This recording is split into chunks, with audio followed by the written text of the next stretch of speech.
Assalamualaikum warahmatullahi wabarakatuh. Kami dari kelompok IF6 101-23221 ingin mempresentasikan hasil dari analisis kami. Berikut anggota-anggota kelompok kami. Saya sendiri NIM saya 101-23221. Nama saya Albilal Bintang Iskandar. Lanjut ke teman saya. Perkenalkan, nama saya Muhammad Fajar Ramadan, NIM 1012321. Perkenalkan, nama saya Farhan Habibie Asuban dengan NIM 1012324. Perkenalkan, nama saya Fajar Aditya Gaib dengan NIM 101232223. Selanjutnya, perkenalkan, nama saya Rafiq Putra Pratama dengan NIM 101232235. Lanjut ke analisis. Di sini dashboard ini dirancang untuk memberikan wawasan mengenai tren kualitas udara di Beijing selama periode 2013 hingga 2017 dengan menggunakan dataset PRSA Particulate Matter Research in China. Kami menganalisis polutan utama seperti PM2,5, PM10, SO2, NO2, CO, dan O3, serta bagaimana polusi udara berubah seiring musim dan tahun. Melalui dashboard ini, pengguna dapat melakukan eksplorasi data interaktif, melihat statistik kualitas udara berdasarkan musim dan tahun tertentu, serta mengamati pola polusi udara menggunakan teknik data mining seperti K-means, clustering, dan geoanalisis dengan peta interaktif. Dalam presentasi ini, kami akan menunjukkan bagaimana cara menggunakan dashboard ini, insight yang bisa didapat dari visualisasi data, serta hasil dari analisis clustering yang kami lakukan. Harapannya dashboard ini dapat membantu dalam memahami pola pencemaran udara dan dampaknya. Tanpa berlama-lama, mari kita mulai dengan tampilan utama dari dashboard ini. Di dalam dashboard ini, yang pertama ingin saya perkenalkan, ini di samping ini sidebar ada menu pilih tahun. Pilih tahun ini untuk memilih tahun apa saja yang akan kita analisis. Lalu ada pilih musim. Pilih musim sama juga untuk menganalisis musim-musim tertentu yang ingin kita analisis nanti. Lanjut, di sini judul dashboard kualitas udara Beijing dari kota Wanshigong. Dataset yang diambil, kita menggunakan dataset PRSA data Wanshigong 2013-2017. Oh ya, dataset ini dan analisis ini beberapa ada yang diambil dari tugas UTS kita kemarin. Yang pertama, statistik AKI untuk musim tahun 2013. Tabel ini menunjukkan ringkasan statistik dari AKI dan polutan utama yang ada dalam dataset untuk musim dan tahun yang dipilih. Nilai rata-rata, standar deviasi, nilai minimum dan maksimum disajikan agar kita dapat memahami bagaimana penyebaran kualitas udara. Berikut statistiknya seperti CON, min, STD, min 25%, dan lain-lain. Ini untuk musim semi tahun 2013. Saya akan menunjukkan untuk musim yang lainnya. Yang ini musim semi, ini musim panas, ini statistiknya. Ini musim gugur. Ini radang lag ya, jaringannya. Musim gugur. Lalu yang terakhir musim dingin di tahun 2013. Masih running. Ini musim dingin. Ini untuk tahun 2013. Untuk tahun 2014 saya akan menampilkannya juga. Ini musim dingin tahun 2014. Musim gugur tahun 2014. Lalu musim panas 2014, dan yang terakhir musim semi 2014. Untuk 2015 ini musim semi 2015. musim panas 2015. Ini untuk musim gugur yang 2015. Dan yang terakhir ini rada lagi ya. Ini musim dingin 2015. Kita lanjut ke tahun selanjutnya 2016. Ini untuk statistik musim dingin tahun 2016. Lanjut ke musim gugur. Kadang lag juga. Ini musim gugur 2016.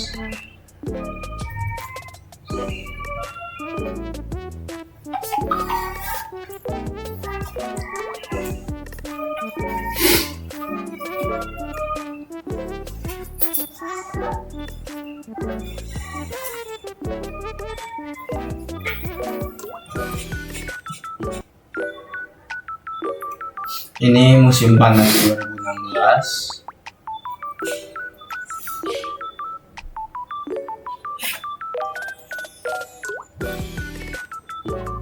Dan ini musim semi 2016. Kita lanjut ke tahun terakhir yaitu 2017, guys.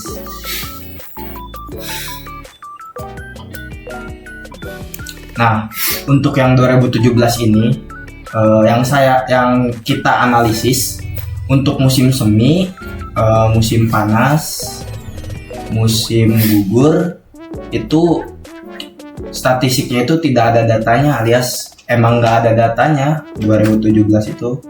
Yang kita analisis tuh soalnya cuman sampai bulan Februari kalau nggak salah. Nah, Februari itu masuknya ke musim dingin. Jadi untuk statistik musim dingin 2017 itu ya cuma ada musim dingin doang di 2017 dan ini statistiknya. Lalu lanjut ke visualisasi selanjutnya, tren aki dari tahun ke tahun yang akan dipresentasikan oleh teman saya. Saya akan menjelaskan tentang tren aki dari tahun ke tahun. Sebelum itu akan menjelaskan dulu tentang pengertian dari aki. Aki itu singkatan dari Air Quality Index, yaitu indikator yang digunakan untuk mengukur kualitas udara berdasarkan kadar polutan. Nah, di dalam data visualisasi data ini terdapat dua analisis. Yang pertama berdasarkan musim, yang kedua berdasarkan tahun.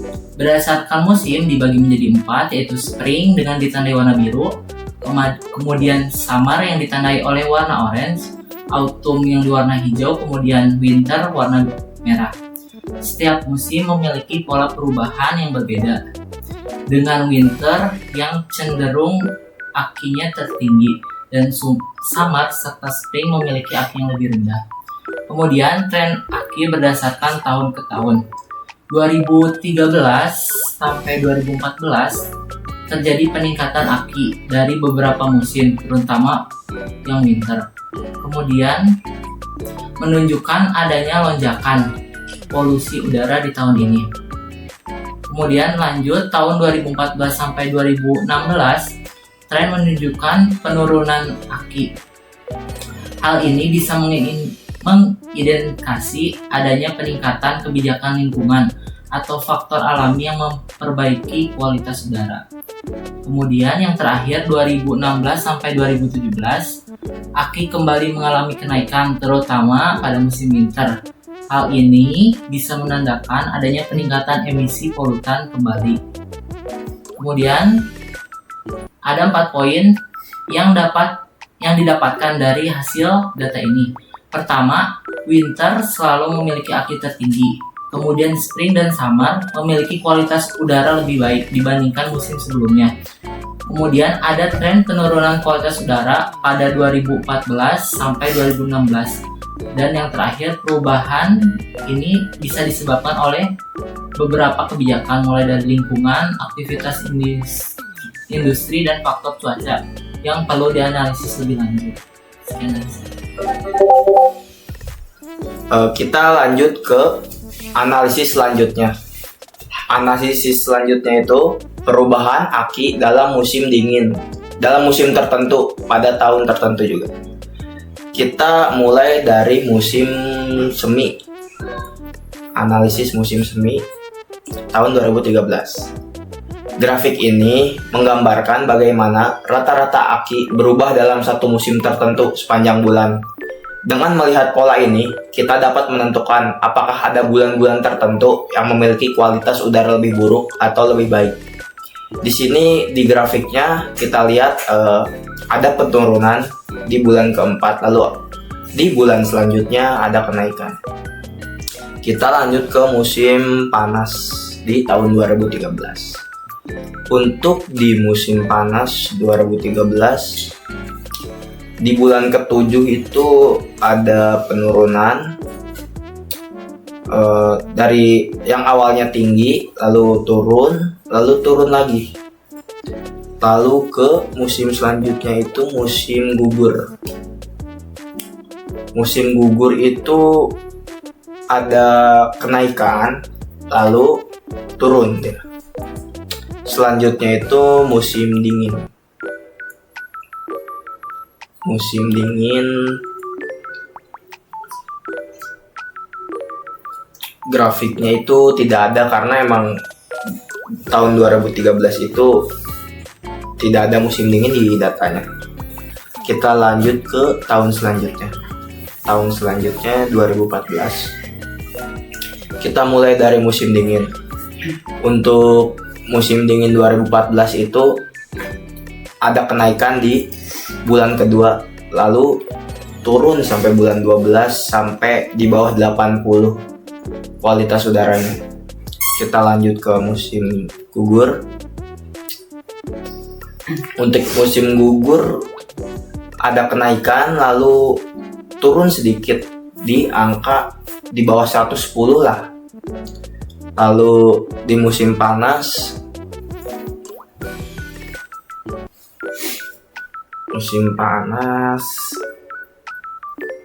masih running nih, ada nge-lag.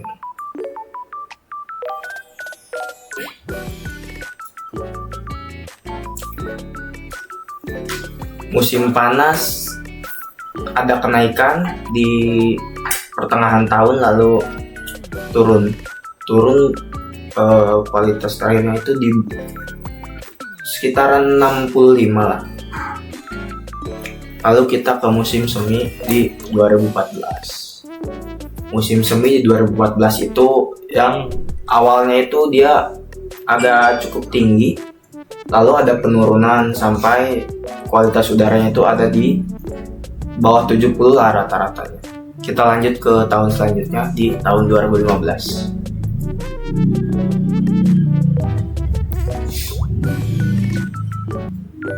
Masih running nih. Musim semi tahun 2015.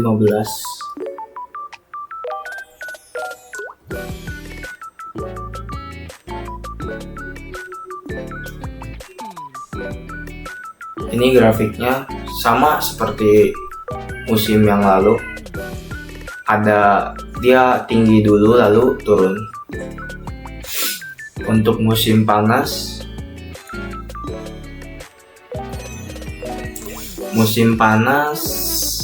di tahun 2015 dia tinggi lalu naik sedikit lalu turunnya lumayan cukup drastis ini. Lalu next ke musim gugur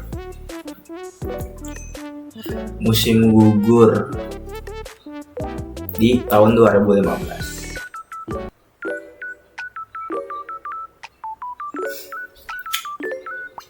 Di musim gugur 2015 ini dia yang tadinya ada di bawah 60 nih, dia melonjak naik ke atas, agak cukup naik lah, berarti di atas 120. Untuk musim dingin itu kita lihat di musim dingin 2015.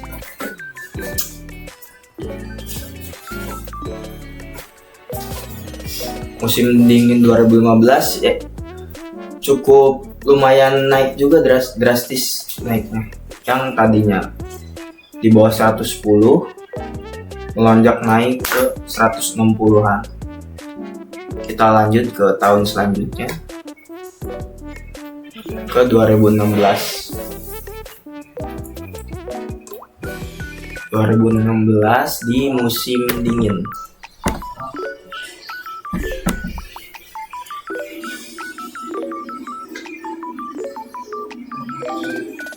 Ini masih ragu ya.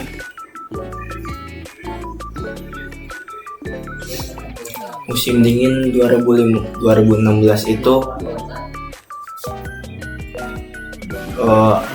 di bawah 70 awalnya, lalu turun di bulan 2 lalu naik ke 150. Kita lanjut ke musim selanjutnya di musim gugur. Musim gugur tahun 2016 grafiknya naik juga. Musim panas di tahun 2016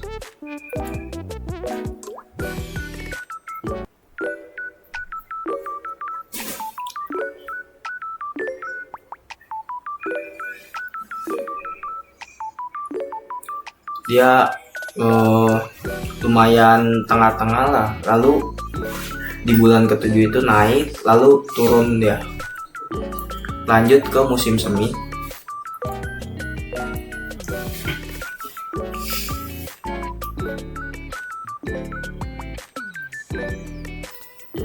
Di musim semi yang tadinya cukup tinggi lalu turun.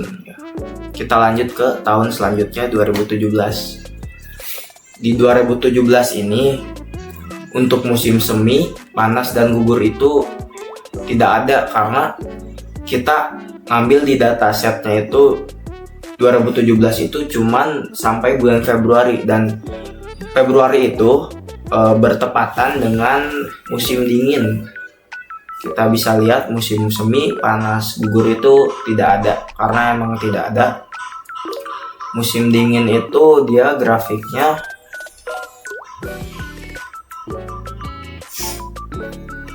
musim dingin di awal itu dia ada di 130, lalu sampai akhir itu dia turun sampai 80 lah rata-ratanya. Ini analisis mengenai perubahan aki dalam musim dingin, musim tertentu, tahun tertentu juga.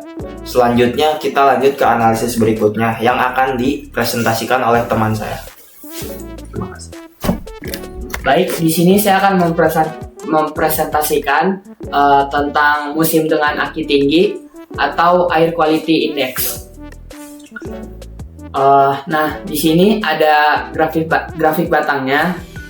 Grafik batang ini menunjukkan jumlah kejadian aki tinggi lebih dari 150 di setiap musim. Nah, nilai aki di atas 150 dianggap sebagai kondisi udara yang tidak sehat, sehingga grafik ini membantu memahami musim dengan resiko polusi tinggi. Di sini kita melihat grafik batang yang menunjukkan jumlah kejadian aki tinggi lebih dari 150 di setiap musim. Sumbu X menunjukkan musim dingin, gugur, panas, dan semi. Sumbu Y menunjukkan jumlah kejadian aki tinggi. Setiap warna batang memiliki musim tertentu. Warna batang hijau memiliki jumlah aki tinggi tertinggi sekitar 2000 kejadian. Biru yaitu musim gugur juga cukup tinggi sekitar 1500 kejadian. Warna batang kuning musim panas paling sedikit di bawah 500 kejadian. Dan juga grafik batang merah semi lebih tinggi dari musim panas, tetapi lebih rendah dari musim gugur dan dingin.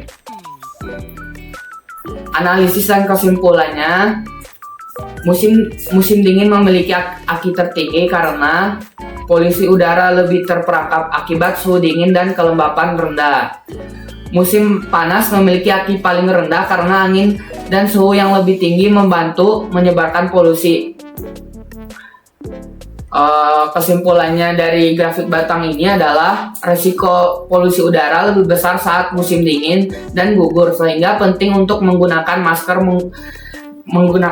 dan mengurangi emisi kendaraan dan meningkatkan kesadaran akan kualitas udara. Sekian dari saya. Selanjutnya akan dijelaskan oleh rekan saya.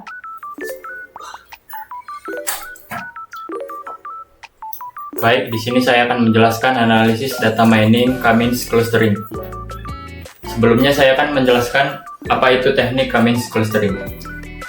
Cummins clustering adalah metode pembelajaran tanpa supervisi yang digunakan untuk mengelompokkan data ke dalam beberapa klaster berdasarkan kemiripan pola.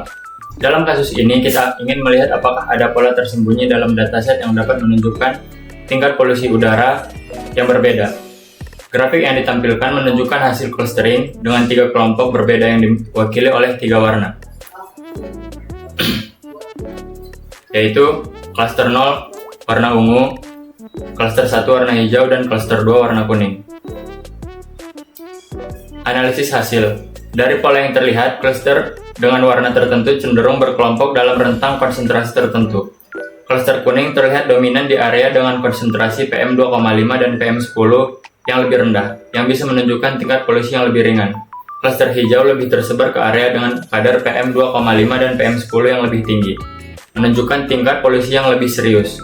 Cluster hitam berada di antara keduanya, yang mungkin menunjukkan kategori polusi sedang.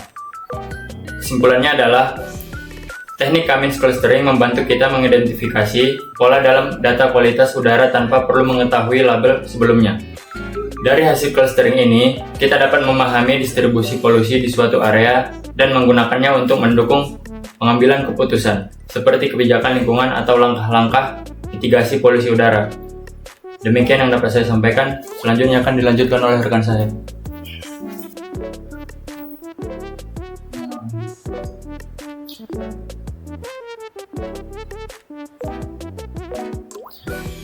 Baik, untuk bagian terakhir di sini saya akan menjelaskan tentang geoanalisis peta kualitas udara. Peta kualitas udara yang akan saya jelaskan adalah visualisasi dari indeks kualitas udara atau AQI yang menunjukkan kualitas udara di berbagai lokasi. Pada peta tersebut, warna merah menunjukkan area dengan AQI tinggi yang berarti kualitas udara buruk dan berpotensi membahayakan kesehatan. Sebaliknya, jika warna hijau menunjukkan area dengan AQI rendah yang menandakan kualitas udara yang lebih baik dan lebih sehat. Dengan menganalisis peta tersebut, kita bisa mengidentifikasi area-area yang rentan terhadap polusi udara tinggi seperti kawasan industri atau kota besar, serta area yang relatif lebih bersih dan lebih sehat.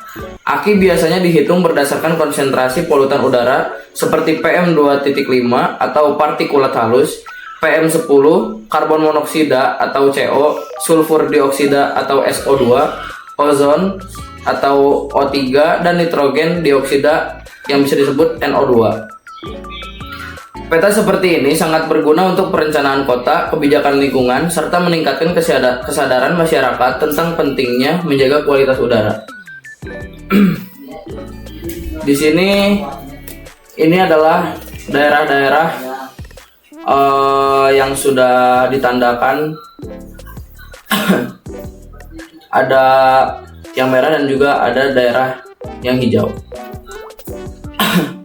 Untuk kesimpulan, yang pertama, tren kualitas udara di Beijing mengalami fluktuasi dengan musim dingin cenderung memiliki AQI yang lebih tinggi. Yang kedua, polutan utama PM2.5 dan PM10 adalah polutan dominan yang berkontribusi terhadap tingginya AQI.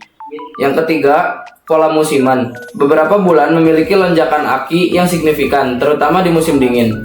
Untuk yang keempat, distribusi polusi. Peta menunjukkan lokasi-lokasi dengan tingkat AQI tinggi tersebar di beberapa wilayah tertentu. Yang kelima, rekomendasi. Perlu kebijakan pengendalian emisi lebih ketat dan kesadaran masyarakat untuk mengurangi aktivitas polusi. Dashboard ini dibuat menggunakan Streamlit berdasarkan analisis UTS dan dilengkapi dengan teknik data mining serta geoanalisis. Sekian presentasi dari kami. Mohon maaf bila ada kekurangan. Saya rasa cukup. Sekian. Terima kasih. Wassalamualaikum warahmatullahi wabarakatuh.